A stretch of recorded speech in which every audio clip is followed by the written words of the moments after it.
Hi. So, here's how my day's going so far. I could not put my phone in my little GPS holder and make a video like I've done previously, because my mother got in the car and broke it. It is clearly attached to the windshield by a suction cup.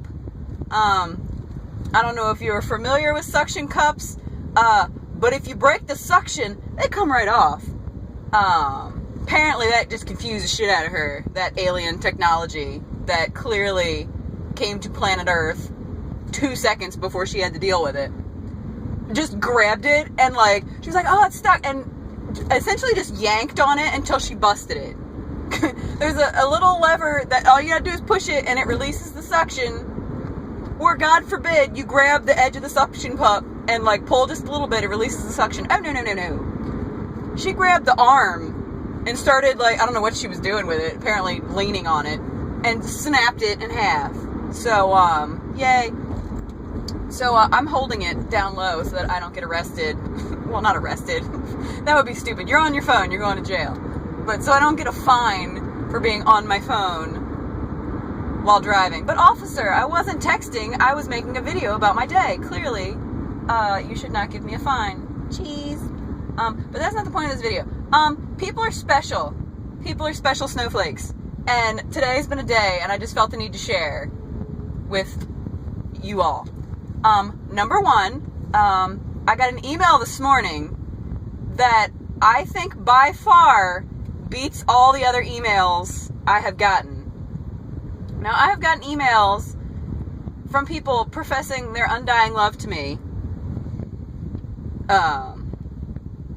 which is awkward in and of itself. I got an email this morning from someone I've never met, who apparently found my online portfolio of my modeling photos, emails me and said, because, my business cards have, my Model Mayhem address and my Facebook address and my phone number on there and my email. So I get this email from this dude. Oh my God, I looked at your portfolio. I really like your photos. Wow. He's just going on and on. He's like, I have a plane.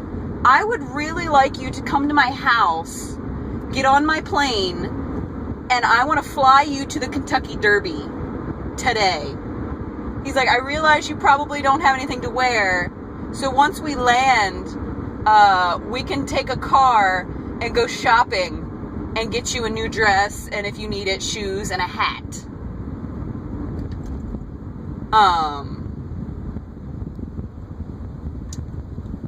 Okay. I emailed this guy back. I don't know why. I emailed him back. I was like, thank you for the offer, but no. Appreciate it, but no. Thank you. Really? Wow. I can't. Hello, person I've never met ever. Would you like to come to my house and hop on my airplane and fly? I don't even know where. I was going to say I don't know where the Kentucky Derby is, but I'm fairly certain it's in Kentucky.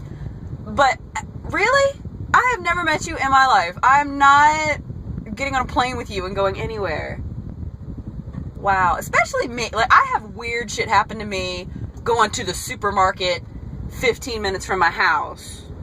I feel like hopping on a plane with somebody I don't know is just inviting trouble.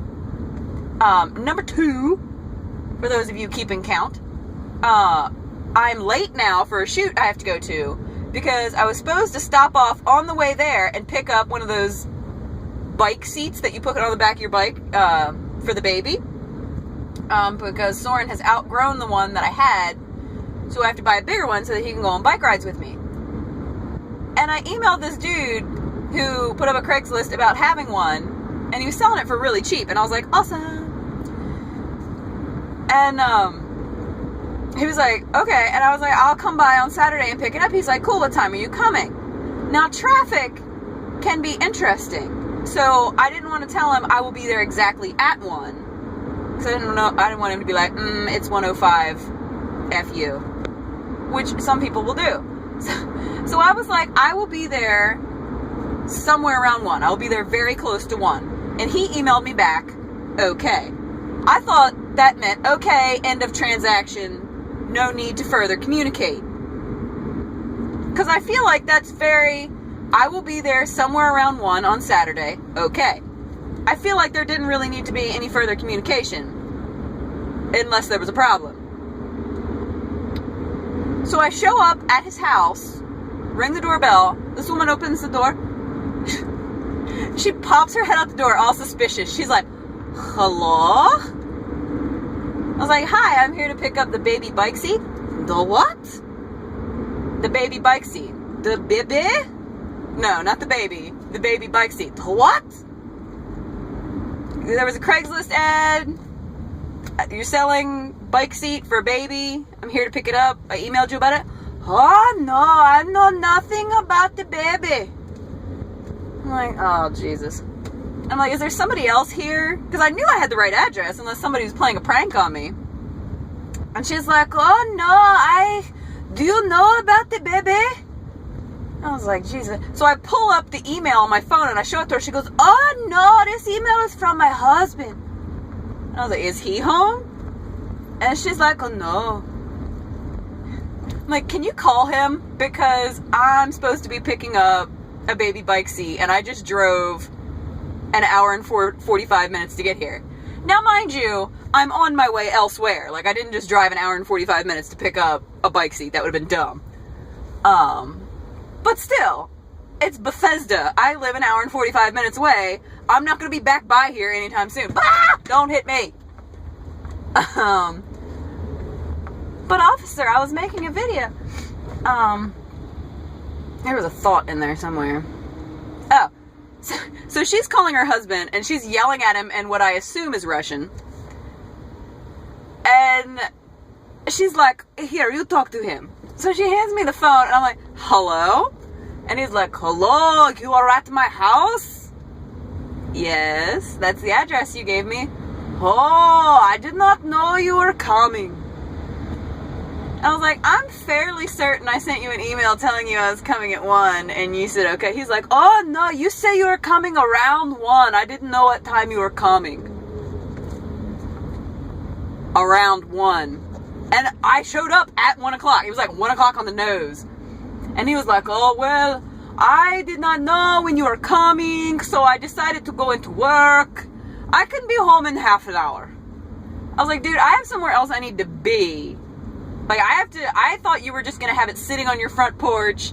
I would show up, grab it, hand you the money, and leave. I have to go. I'm already late. And he goes, oh, I tell my wife to go find it. She help you uninstall it. And I'm like, I'm sorry? He goes, she help you uninstall it. I'm like, it's still attached to the bike? Yes.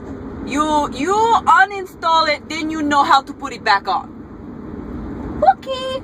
So me and Natasha, or whatever her name was, go out to the bike shed. First, she's got to find the key to the bike shed. Her kids are like yelling and running in Russian. Well, yelling in Russian, running in... I feel like running is a universal language. There is no Russian run that I'm aware of. It was a really long video. I apologize, but I have a lot to say.